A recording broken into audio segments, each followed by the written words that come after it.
Yeah, I bought a. So I don't know if you guys know this, but there's like certain versions. I think Jimmy had talked about this. Jimmy and I both talked about this previous version because we both collect vinyl, and Jimmy more extensive than I do. But there are certain pressings that are worth more. Yes, because they're rare. And one of those, believe it or not, is Columbia House. And it's because, believe it or not, as big as Columbia House was, they did not print, those versions did not get printed very in mass quantities like the original versions did. So they tend, everyone thinks, oh, if you think Columbia House, it's going to sound worse. But if Columbia House, some of the prints actually sound better because they're a lower print run. Really? Yeah.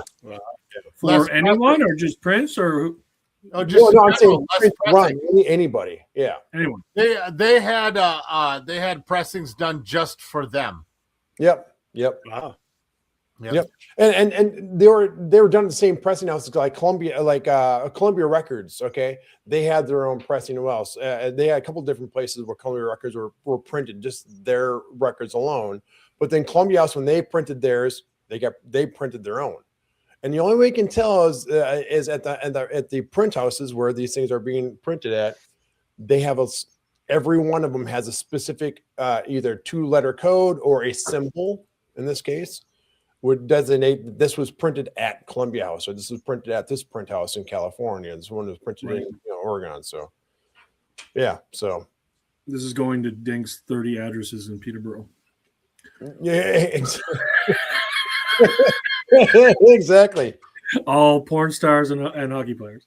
But getting back to covers, dude, we were covering that and just trying to get it down because I like not as extensive I think as Chris had for his covers, but I didn't have 500 songs in mind, but I had a bunch of covers. Like I said, Johnny Cash Was Hurt, and other ones. Like I thought Chris was going to have Hazy Shade of Winter by the Bangles, so I didn't. So did I. Because Chris and I will talk about that's one of the best covers ever, and then neither one of us picked it. So I thought it might come up, or the one from Fear, the Stones, Wild Horses. I thought that might come. It's on my list. Yeah, I figured. Where the fuck was it? Hold on. I had that one. I had Horses is at 10. I had Red Wine by UB40 at 9. Oh, great cover, right? Neil Diamond cover, nice. That's another one I didn't know was a cover. One that is a live concert version from VH1, and it is the Corrs and Bono doing a song called Summer Wine, which is an older Irish song. And then they also have Ruby Tuesday featuring Ronnie Wood. Oh, really? Very cool. Yeah, they both were on my list. Ronnie Wood. I love the Corrs. Ronnie Wood is so prolific. He was I knew you loved the so many different artists, especially at that time. I was going to say, yeah, definitely. And he was under contract, and he couldn't be named on Rod Stewart stuff, so he had like a pseudonym for the longest time. It was like Sexy Ron and stuff like that. And then finally, he got permission from his label to actually perform with Rod Stewart. Yeah, because people forget back in the day, crossing labels was not. You were owned. Right. Yeah, you were not allowed to do that. And to get that, you'd had to get special. You were a scam on your label, because nowadays it's just like salt and pepper. That's just what you do, right? You didn't know it's Sexy Wood. I would have went with Sexy Wood. I want to say it was Sexy Wood or something along those lines, or Special Ron or something like that. Yeah. Yeah, it was Jimmy Ron Dillon. With a it was Jimmy Dillon. That's Special Ron for sure. I will say this, though. I was a little surprised that no one picked Led Zeppelin. How many covers have they got in their fucking catalog? You know what? I wanted to do that, but Zeppelin was so recent. That's what I did. I did the same thing. I was and I was going to pick Tool No Quarter, but but you mentioned, I know, again, you mentioned so much right? Tool and so much Zeppelin. I'm like, I also Zeppelin, Zeppelin Great White kind of just jumped out as like. My wife said that. She goes, "Oh, so the other is going to pick all Great White." Well, that's like so obvious, right? Like the ultimate cover band, yeah. Oh, yeah, the most successful cover band of all time. But also too, how about probably the most famous cover of all time, Van Halen's "You Really Got Me." Yeah. I was talking about in '89 we redid Kinks not Kinks. God damn it. Now I'm totally Come dancing. Right. No. Well, Lola. Lola. right. Now anyway. Jamalama Ding Dong. All right. All of the night. I'm out of gigs. Right. Right. We did all of the night. All the gig songs. Actually, I'm out. Right. We reworked all of the night, and Okay. we were gonna do something like that if we were to actually do an actual professional. We did a bunch of recordings, but they weren't professional because I was going to recording school, so I was doing recording them. All of the Night was another song that we wanted to do. So the Kinks kind of had a special heart or special spot in our heart.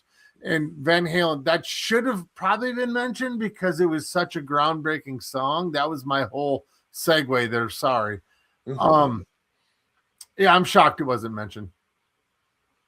Yeah, I'm not shocked. Yeah. It is huge, but it didn't make any of our lists for Van Halen. So if it's that good of a cover, and I don't even think we brought it up during that show. So no, it's groundbreaking maybe for a solid release cover that kind of just like, look at this band. You know what I mean? But is it one of your faves? No, obviously not, because it didn't make our list. I don't know. Ooh, Fred wrote that Well, one. when I was talking about down on my Van Halen list.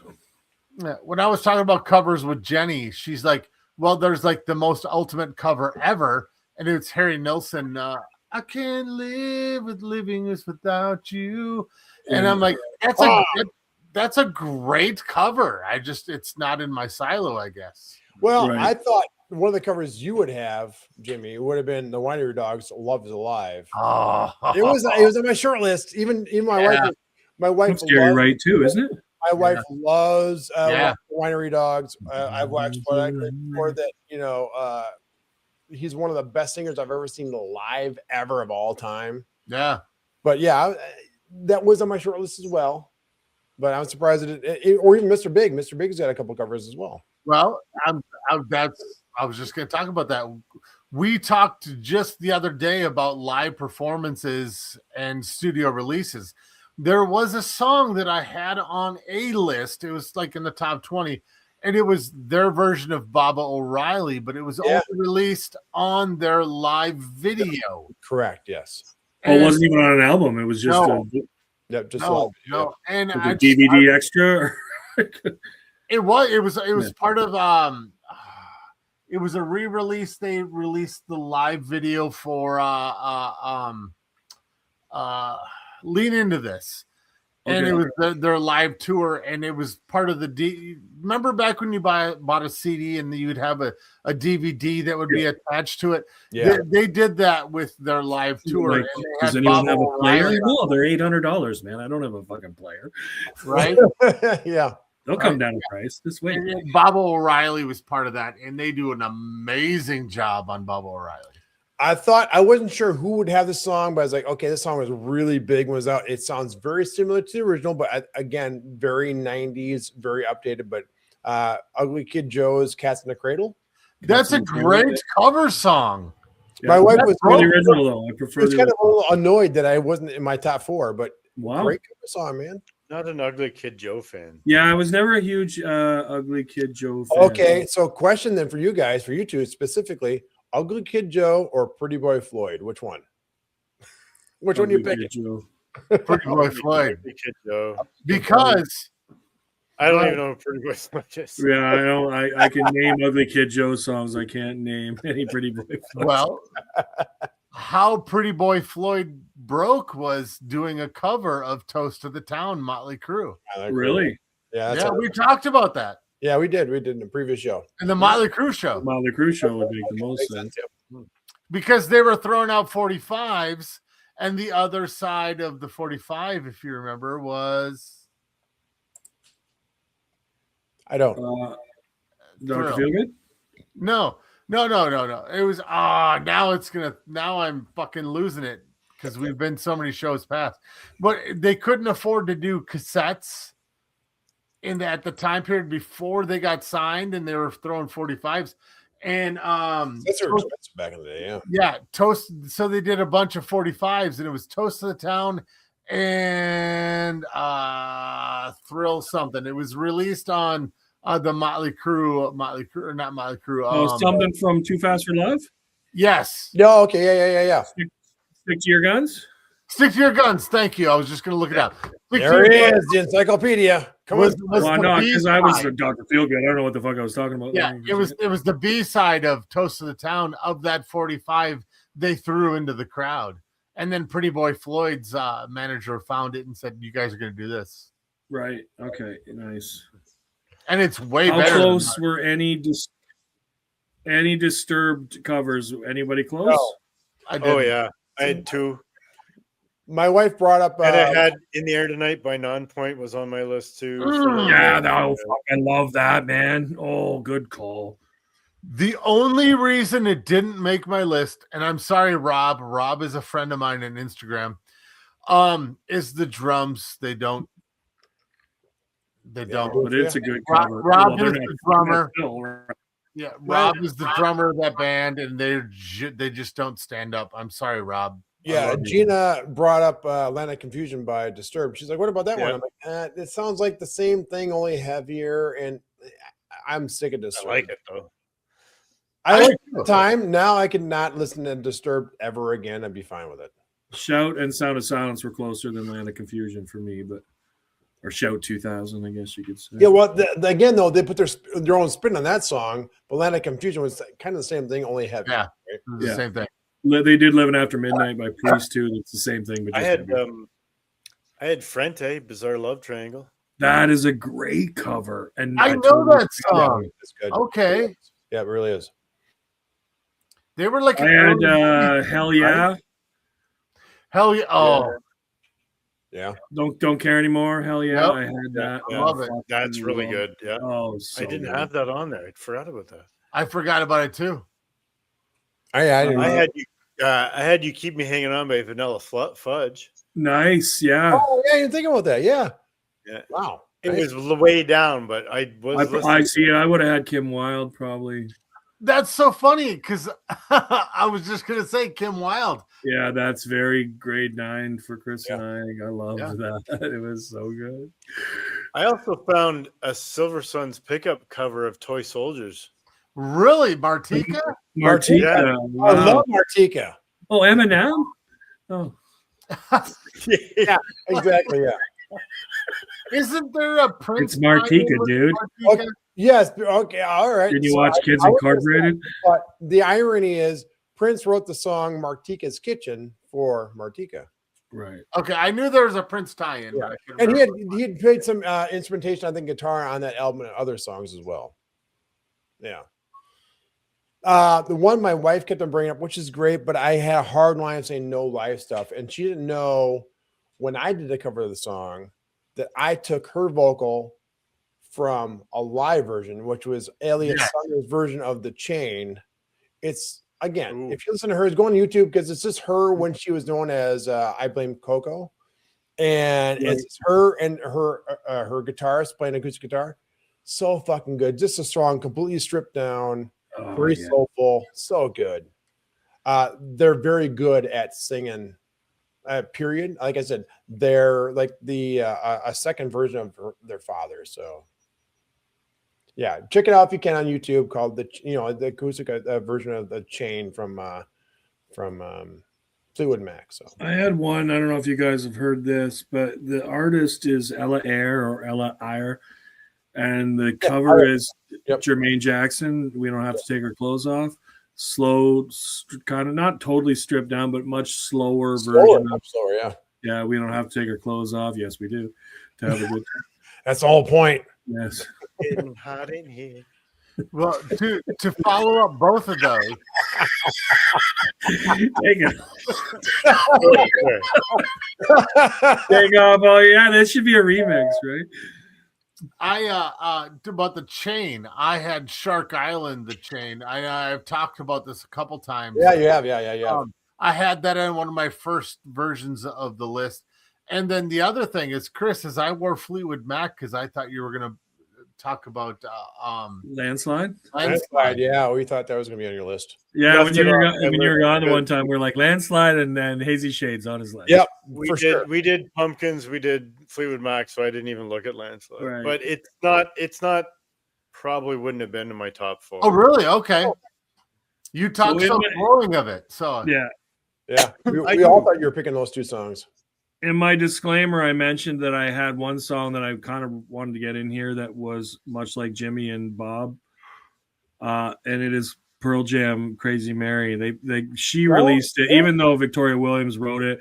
They put it on the Sweet Relief benefit for her because of her health problems. Then she recorded it after, but it was her song. But she had never, as far as I know, had never recorded. "Crazy Mary" is in my top 5 Pearl Jam songs. Yeah. I love that cover.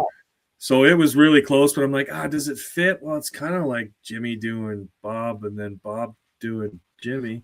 well, I mean, yeah, That's dirty. that's okay though. But I left it off. I mean, I guess just top question is, if she never recorded it, how could it be a cover? Well, Bob hadn't recorded his right until after Jimmy. Well, he did because he gave Jimi Hendrix the and then copy. Jimmy released Okay, so that's where maybe that's where I found the line. I'm like, okay, she recorded it after her song, so she wrote it like Prince, So that would be a version, not a cover. a version, right? Well, And then yeah, so I'm glad I left it off. Right, it was hard for Pearl Jam to cover it if there was nothing to cover. Right. Well, I mean, just like, Prince, Sinead O'Connor, Right. or the well, band, that wasn't they released them, and then Prince released them later. Right. well. Prince's is a version, Well, not a cover of his own song. Right. Prince did not want that song covered by anybody because Prince, like I said, He didn't give it to her. No, the Prince Project, the family actually recorded the song first in '86, right? And never released it, obviously. And then his manager left. Prince fired his managers. His managers then said, "Hey, by the way, Prince has this great song that he's never released called 'Nothing Compares to You.' Here's the demo." And she does, wow. yeah. No, he did not like the fact she covered his that song. At that point, he didn't release. Okay. No, he hated that. He hated that. Even though it probably made him more money than a lot of his songs did. So, But personally, I think it's better than his version. I will say this: I think the best version, and I've never said this before, that the best version of that song It's is Chris's. a live acoustic version, which is Chris Cornell's version. Oh, yeah. Again, making it how That's he's amazing. so fucking soulful and lonely, and it brings a different timbre to that song that the other 2 versions just don't. And I agree, her version, Prince fans are gonna fucking hate this. Her version is better than Prince's studio version or his live version. Oh, yeah. But I agree. even with he did with Rosie Gaines. Rosie Gaines did a great version of that song, but it's a very good version. But those 2 other versions are more soulful and almost come off more personal than Prince's does. Yeah. Right. I And we wanted were- to bring. Sorry, Dink. Do you remember Finger Eleven doing a cover? Oh yeah. "Walking in My Shoes" by Depeche Mode? Yeah. Really? Yeah. So I wanted to bring that one up because it was on my list. It's pretty good. It's not hot, but you guys know Finger 11 and Depeche Mode. You should check that version out. It's pretty. They made I it like think a you rock might have and roll mentioned it song. on an early show, and I was like, "Oh yeah, I fucking forgot about." We used to listen to it when we would listen to fucking Drag You Down and Drag You everything. Down, and first time, yeah, fuck, Yeah. so good. It's really cool. I mean, we didn't cover live stuff. There's an artist out there that just fucking kills it with covers live, and that's Corey Taylor. Oh He yeah, does he does. amazing, Yeah, He really does. amazing covers live. yeah, Well, agreed. His version of Purple Rain isn't that great. I'm gonna No, say it's not. It's not very good, but his other stuff's very good. Yeah, he was contemplating releasing a whole album of just covers, and I'd buy that album. That'd be great.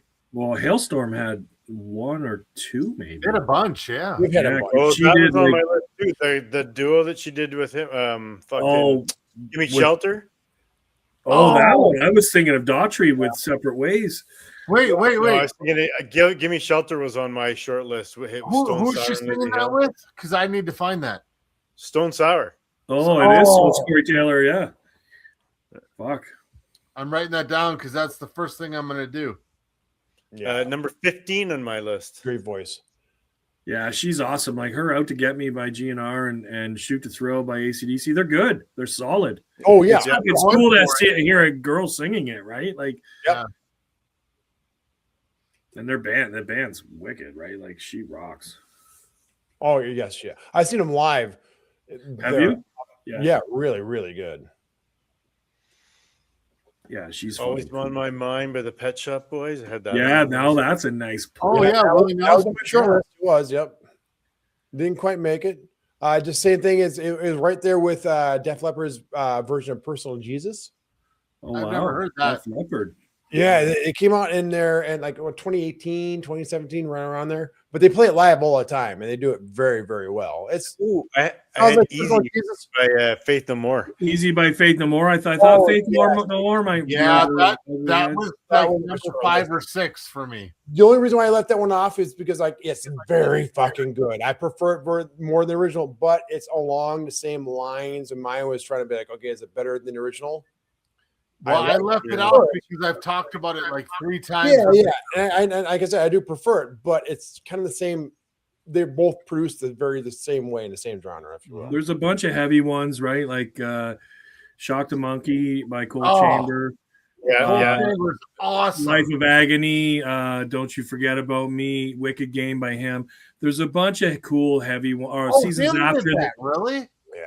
Yeah, it's good. I'd Seasons like to After hear that. does that one from Lost Boys. Oh yeah, fuck. I love that song. Cry Little Children or Cry Little Sister. So yeah, good. Cry Like Little- there's some really cool heavy versions.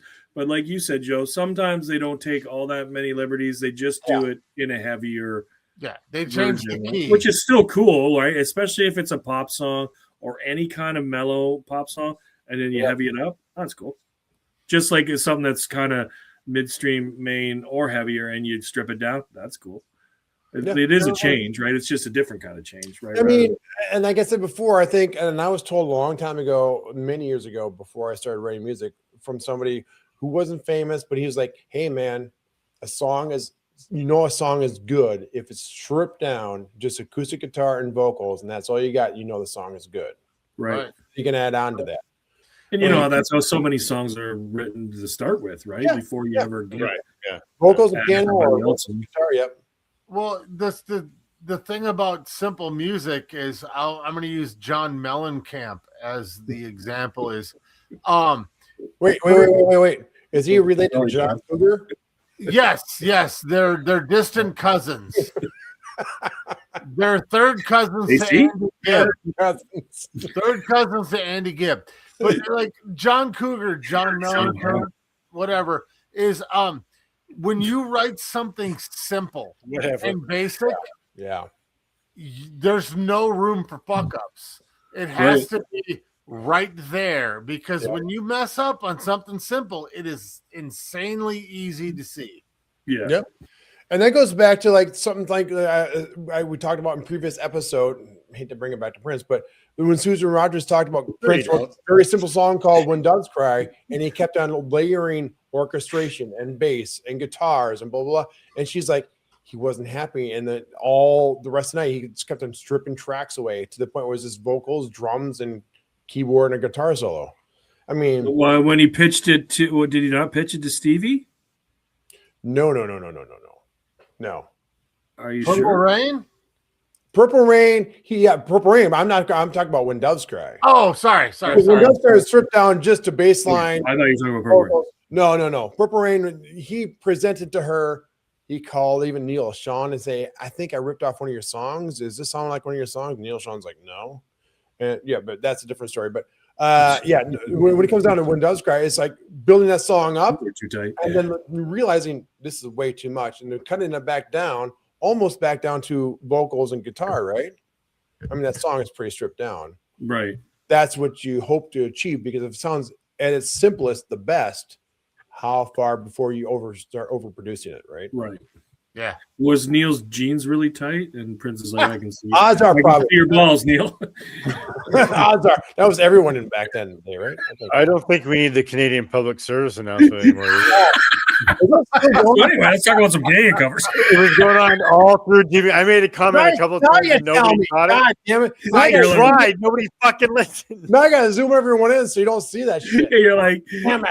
I fuckers. was like, hey, I don't think we need that anymore. Everybody just kept talking. Just Like, all say right. it. I can edit that out. Just Ranked is researched and produced by the Just Ranked crew.